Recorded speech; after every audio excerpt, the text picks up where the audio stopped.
Tatjana Vėtra. Nu, ką mes žiūrėsim šiandieną? Nauja lokacija. Aš magas. O, jau buvo čionai. Kažkaip labai Lietuvoje daug magų.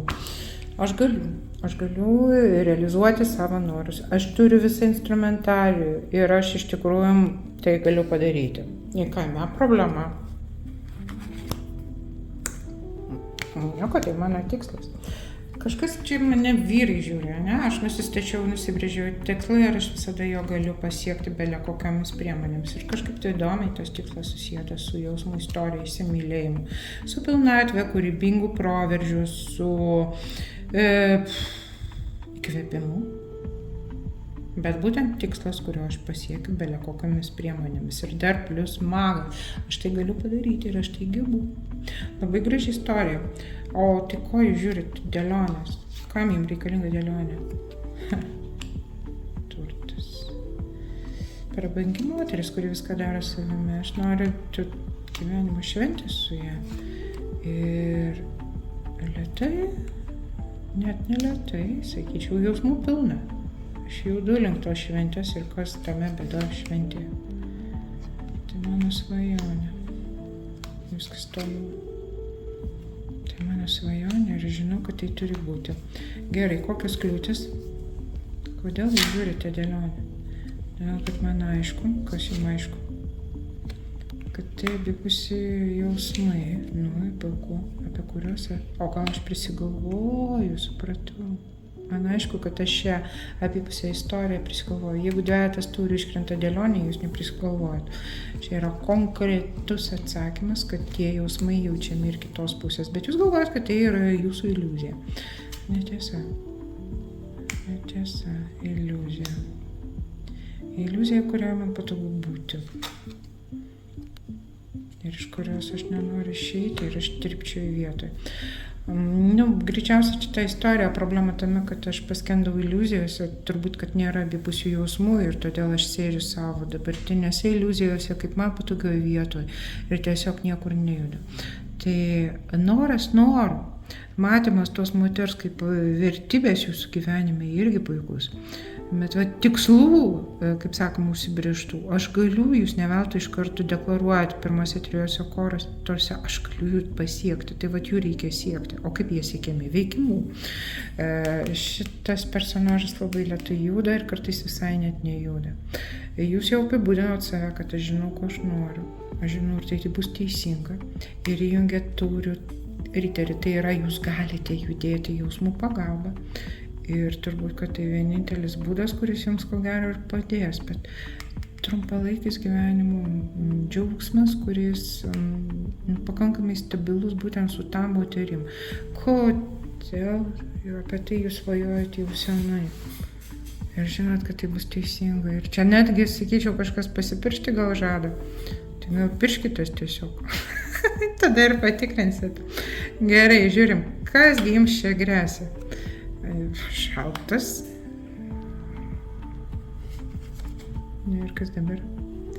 Nuosaikus gauna naują galimybę veikti. Kas gresia? Jūs pats save blokuojate. Reikia viską protu apmąstyti, suplanuoti. Gerai, planuokit, bet balansą gaudykit ir harmonijos nepraraskit, nes reikia veikti. Vien protauti neužtenka. Reikia pradėti kažką tai daryti. O jūs, kaip sakoma, sustrigote. Ir čia šitą kortą sako, pradėk balansuoti, pradėk kažkaip tai vieną su kitu perpinti, sumaišyti šituos du alcheminius dalykus, mąstymą su veikimu. Ir gal gausis kažkas tai protingesnio, kas jums gresia, kad tai reikia jums padaryti. Link tos įmenė, būtent tos vertingos moters, kuri yra jūsų kažkaip tai norų svajonės įsipildymas, jūsų būtent norų įsipildymas. Galiu apie ją paklausti, turiu tam tikrą klausimą dėl jos. Supratau. O jinai nelaisva? Pasirodo, nelaisva. Ir ką dabar su šito visko daryti? Aš jūs raginu judėti, o jinai nelaisva. Jo, kažkaip pastrigom, žiūrim toliau. Nieko, meilė viską nugali. Meilė laimė nugali. Žinote, arba rinkitės nepatinka man šitos 2 kortos. Aš negaliu išeiti į laimę, nes kažkaip esu uždarytas. Aš negaliu nieko padaryti. Nesąmonė, viską jūs galite padaryti. Tiesiog priimat sprendimą netgi protu ir išeinat iš tos situacijos, kad aš nieko negaliu padaryti. Belia koks veikimas jau yra veikimas. Ir į tą laimę tikrai jūs išeisit sėkmingai. Jeigu peržengsit savo būtent prigalvotas kliūtis, jūsgi pozicionuot save lazdų karalium. Jums nėra kliūčių. Tai įveikit šitą visą reikalą, kas jumise ten stabdo tą judesį. Ir tas, kad jinai nelaisva, ir kas. Duokit žmogui bent žinoti, kad jinai turi pasirinkimą. Aš neardau šeimų.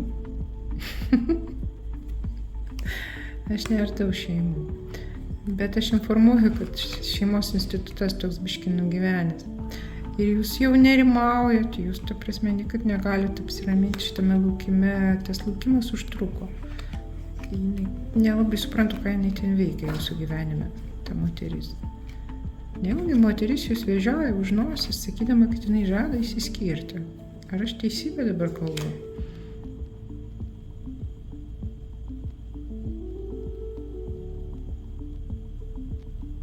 Į vyrą rodo. Jėzau, kas per dėlionė?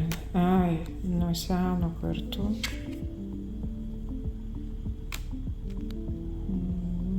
Ir kas tada? Bet tai jau viskas pasimėlė. Jinai mato, kad tai santuoka jau mirusi. Nors, aišku, praeiti buvo visko gero. Ir tai yra jai brangus žmogus. Galbūt netgi su jo vaikai esame. Bet jinai jau senai suprato, kad tai yra miręs reikalas. Taip buvo, bet jau pasibaigė. Ir tas santykis jau dabar tapęs negyvas. Kažkodėl jam reikia šitą informaciją sužinoti. Tai nieko jinai jūs nevedžioja. Gal tiesiog ten kažkokie tai kiti trikdžiai, jeigu jinai jums tai žadėjo, gal nežadėjo, jūs jos neklausot. Tai kad viešpatė. Gyvenam kitais laikais. Ir meilė nugali. Įsimylėliai. Ir čia ne apie jokį pasirinkimą. Nors galbūt ir pasirinkimas širdimi. Ir svajonės pildosi pagal šitą kortą. Ir gana jums ten medituoti. Nes ta korta kaip tauritūzas jūs įkvėpia būtent siekti savo tikslų. Ir jūs jų pasieksit. Traukiu kortą savo nuogastavimą. Taip. Jeigu pradėsit veikti, jūs būtent pasieksite pergalės. Bet be judėjimo pergalės nebus. Gerbiami vyrai, pradedam veikti. Ne tik galvoti. O siekti savo tikslų, netgi jeigu yra 1,001 kliūtis, vis tiek jūs jas pasieksit, savo įgyvendinsit. Ir laimėsit pergalę. Dėkuoju už peržiūras. Iki susitikimo.